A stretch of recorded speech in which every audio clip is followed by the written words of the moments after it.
Hi, I'm Dr. Dave Janda. Welcome back to the Operation Freedom platform. I'd like to thank you for joining me today. A little something special today. We're releasing a Insider Insight interview on our subscription platform that our subscribers asked that I get out to you right away. The interview was with Alex Newman from the New American magazine. It's a phenomenal magazine. The website is thenewamerican.com, thenewamerican.com. In this interview, we tackle a number of issues that the bought-off lamestream fake media will not touch. The first is the United States-Mexico-Canada agreement. There's some issues here, and it needs to be outed, and we need to get the attention of the president. And that's where you come in.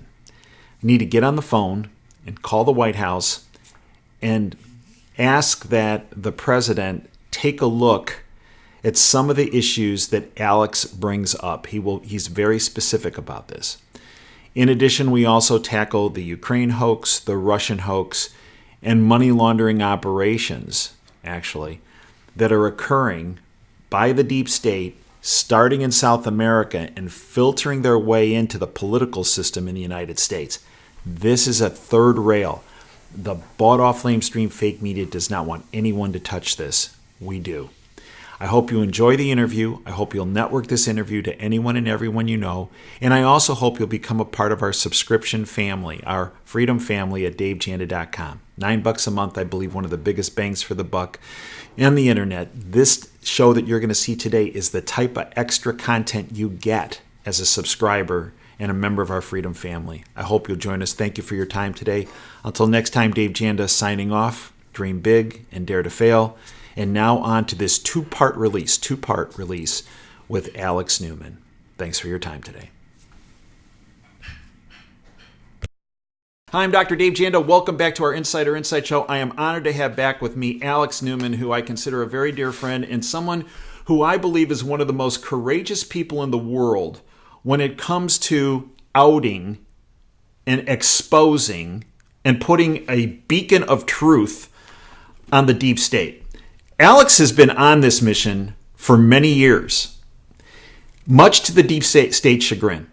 And there isn't a week that goes by, probably even a day that goes by, that Alex doesn't expose some aspect of the deep state that the bought-off lamestream fake media wants to keep hidden. A little background on Alex. He is a regular contributor to the best magazine out there, the New American magazine. thenewamerican.com. You go to newamerican.com. It's not only in a version that you can get over the internet, you can get a hard copy, a print copy, and it's fantastic. And I encourage you to subscribe and we have it here at our home. And I'll tell you, when guests come over, for some reason they keep picking it up, and it has a great look to it. And then they start reading it, and it's interesting, though, guest upon guest in our home says, I never knew any of this. And then they become subscribers. I encourage you to go to the website, thenewamerican.com, and I hope you'll also subscribe to the magazine. It's fantastic. Alex obtained his bachelor's degree in journalism from the University of Florida. He has been working for the New American magazine as a foreign correspondent and also owns a consulting firm. His frequent topics include economics, education, finance, banking, business, and politics. Alex's background is incredible. He grew up in Latin America, Europe, and Africa, which gives him, if you will, a very unique insight into the world events as they're occurring around us. Alex, welcome back to the Insider Insight Show. Thank you so much for having me, Dave. It's always a pleasure, and thank you for what you do. Well, Alex, let's start with the United States-Mexico-Canada agreement, USMCA. Now, there is this push right now that it needs to be implemented, it needs to be passed, it needs to be implemented ASAP.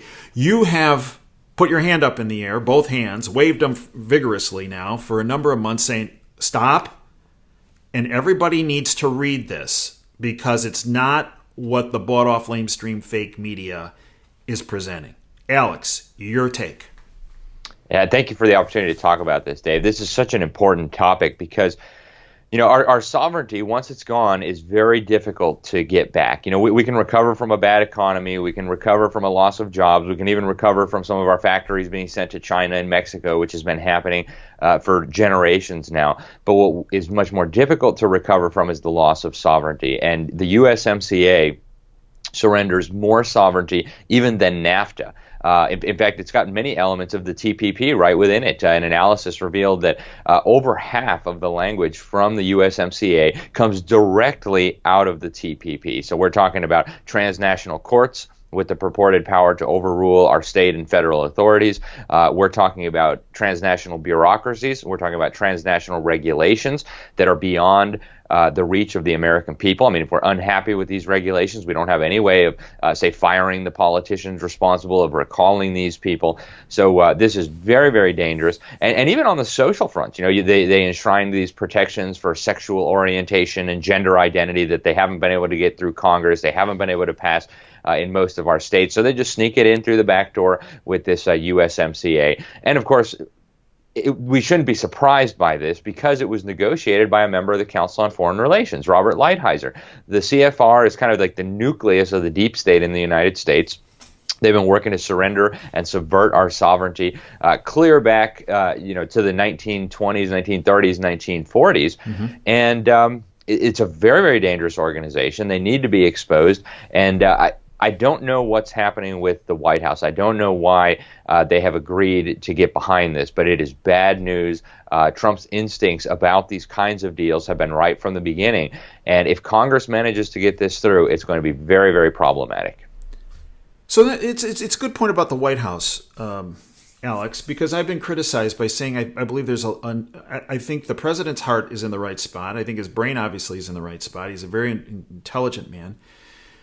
However, he continues to have people around him, whether they're senior executive service individuals or globalists or globalist light, that feed him bad information. We saw this initially on the immigration bill. And a number of us put our hands in the air and said, wait, there's a problem here. A friend of ours, Sidney Powell, came on our platform, said the same thing. Legally, there's an issue here with this immigration bill. Wait. And here you've done the deep dive, the dissection on this. So is it because the president was just out the other day saying that, he brought down TPP, this would have been bad, NAFTA was bad. Yet, as you point out, Alex, there's such a huge component of both of those entities, globalist entities, in this USMCA agreement. Is it bad advice or what's going on here? I think you just hit the nail on the head, Dave. I think, he's so used to being in the business world where, people do what they're told or they get fired. And, people are interested in really doing what the boss says. And they don't typically have these kind of dual loyalties, right, where they have maybe loyalty to the president, but also a loyalty to their globalist buddies back at the deep state CFR, right? So I think it's something that Trump doesn't really have experience dealing with because he's an outsider. He comes from outside of the political world, and so he hasn't dealt with the kind of backstabbing, with the kind of deep state, shadowy, subversive forces operating in the background. So he's not used to it. And I think what's happened here is he has been duped. He told these people, undo NAFTA, find a way to improve our economy, find a way to quit our factories and our jobs being shipped overseas. And so Robert Lighthizer said, oh, great, I'll be happy to do that. They came back, they incorporated a bunch of the TPP, and they incorporated a bunch of NAFTA. In fact, they made NAFTA even worse in this agreement. And then they said to the president, hey, this is going to do what you asked us to do. This is going to improve the U.S. economy. It's going to bring some of our jobs back. It's going to help us to export more to other countries. And all that may be true. If you look at the text of the agreement, that's their big selling point. It's going to help the U.S. economy. And that may be true. I'm not going to argue them on that point. I'll concede it for the sake of argument. Maybe we'll get some of our jobs back. Maybe we'll bring some of our prosperity back. That would be a nice thing.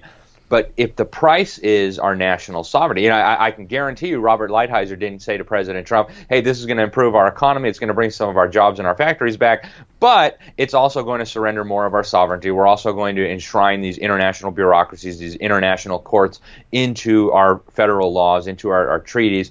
Trump would have kicked the guy out of the room and fired him, I'm sure. So I can guarantee you Trump was not told about that. And if you try to get a sense of how much Trump has got going on. I mean, the military, the State Department, the deep state trying to bring him down, the impeachment hearings.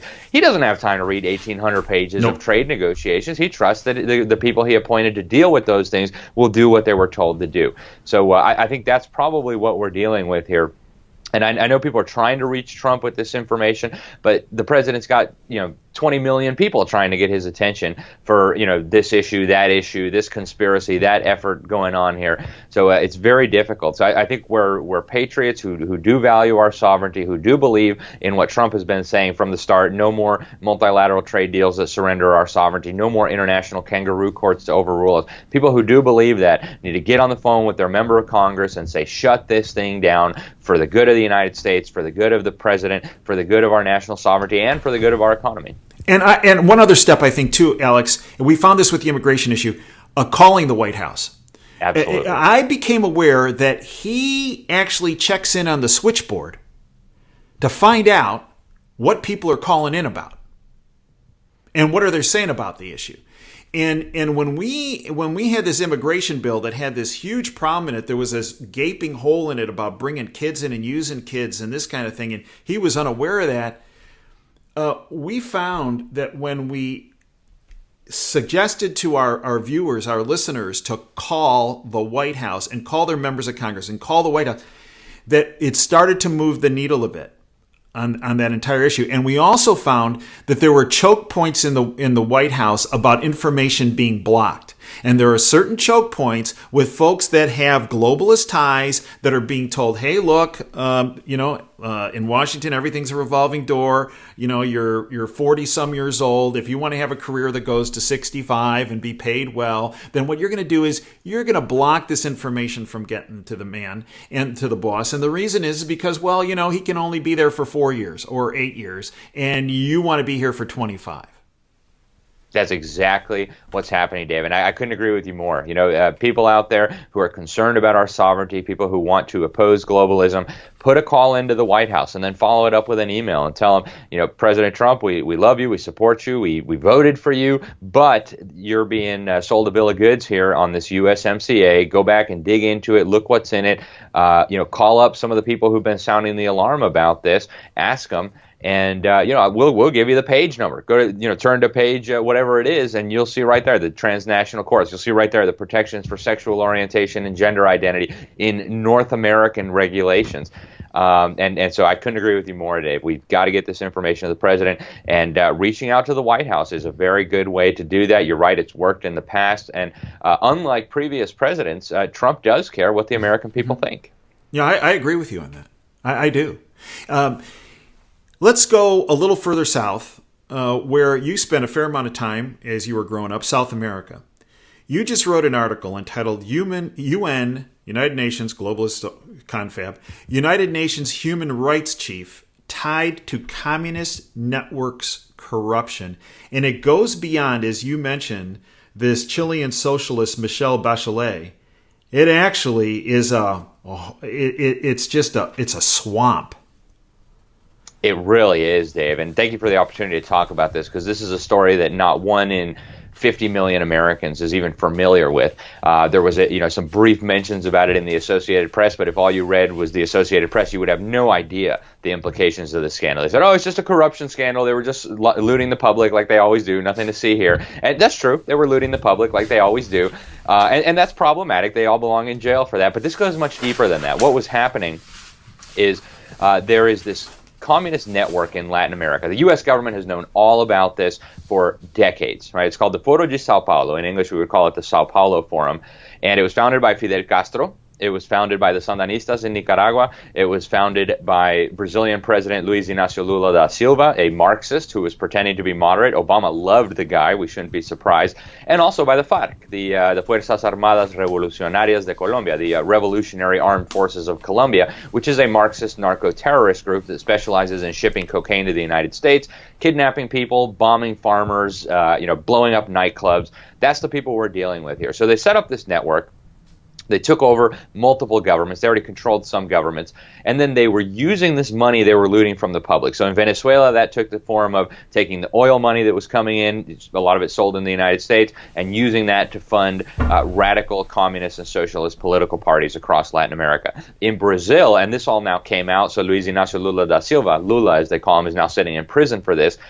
They were looting the Brazilian taxpayer, but they created this cartel of major contractors where they would decide what the price should be. Say they had a project that was worth $1 billion to complete. They would charge the government $1.5 billion.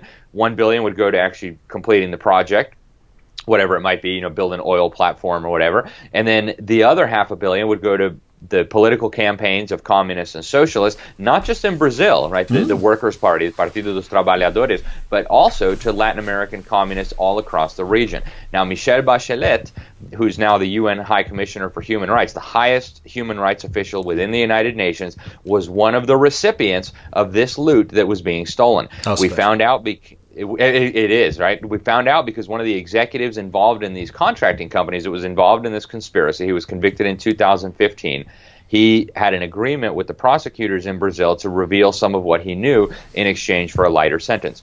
Turns out he was ordered by Lula, who again, the former Marxist Brazilian president who's now sitting in prison, he was ordered by Lula to transfer a huge amount of money to the presidential campaign of Michelle Bachelet, with the Socialist Party. She actually won the presidency. She served as president of Chile and promptly set about undoing the constitution that had made Chile the most prosperous Latin American country anywhere, ever, right?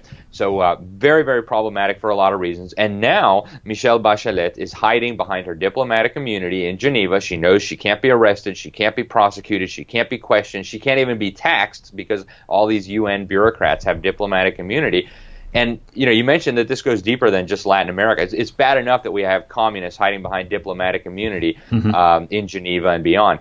This story is even bigger because it reaches right into the deep state in the United States. Barack Hussein Obama and his entire administration was like this with these criminals. Whether that be in Colombia, whether that be in Brazil, whether that be in El Salvador, where they helped one of the members of this communist network take the presidency, a mass murdering Marxist with a long history of murdering political opponents. It's so huge, Dave, and nobody is talking about it. So I know now I've passed this on to sources in the State Department and in Congress. So people within Washington, D.C. know all about this, but the American public has no clue. And so I really appreciate you having me on to be able to talk about this. I hope people will get involved because this doesn't just threaten the liberties of people in Latin America. Again, this comes right into our own country. So, Alex, when you turn this information over to these folks in the various departments in Washington, congressional offices, what was their reaction? Not to toot my own horn, but thank you for this information. Thank you for connecting these dots. It is being passed around, and that's good. Again, a lot of people in Washington, D.C. are now aware of this. And, the U.S. State Department has known for a long time about the Foro de Sao Paulo. And this actually became public knowledge a few years ago. A columnist in the Miami Herald wrote an article about this, showing that, at the highest levels, the U.S. ambassadors, senior officials in the State Department knew all about the Foro de Sao Paulo. They knew all about the corruption, all about how they were working to enslave Latin America using drug money and oil money and money looted from Brazilian taxpayers, but nothing was done. Well, now things are happening, right? Lula's in prison. The president of Peru, who was involved in all of this, Garcia, the police were surrounding his home. They were about to take his butt to jail where he belongs. He shot himself, right? He killed himself. At least that's what we're being told. He's dead. And so, the walls are closing in on these people. Now, Bachelet is lucky. She can go sit out in Geneva and hide behind her diplomatic immunity, potentially for a long time. They actually tried to do this with Lula, too. He had one of his agents running the UN Food and Agriculture Organization. They were going to give Lula a job as a special advisor so he could have diplomatic immunity and hide from the law. Actually, the wife of the Peruvian president that I just mentioned, she went and got herself a job with diplomatic immunity at the United Nations to hide from the law. She had been charged with corruption, diverting money from a political campaign, all sorts of huge crimes. So she went and got diplomatic immunity. Same thing happened at UNESCO. The Director General of UNESCO, Irina Bokova, another communist operative from Bulgaria, prosecutors were closing in on her. So the new Director General of UNESCO gave her a job for $1 a year as a special advisor, but this has diplomatic immunity. So she can't be brought in for questioning, she can't be arrested, her home can't be searched. So this is a huge problem. You have actual criminals running around the United Nations with diplomatic immunity, in and out of Washington, D.C., with the highest levels of our government. Nothing happening, but it's time for that to stop. We need hearings in Congress. We need the U.S. government to get involved in this. We need the Trump administration to get involved in this, because this has become a threat, not just, again, to Latin Americans, not just to Europeans, but to people right here in this country.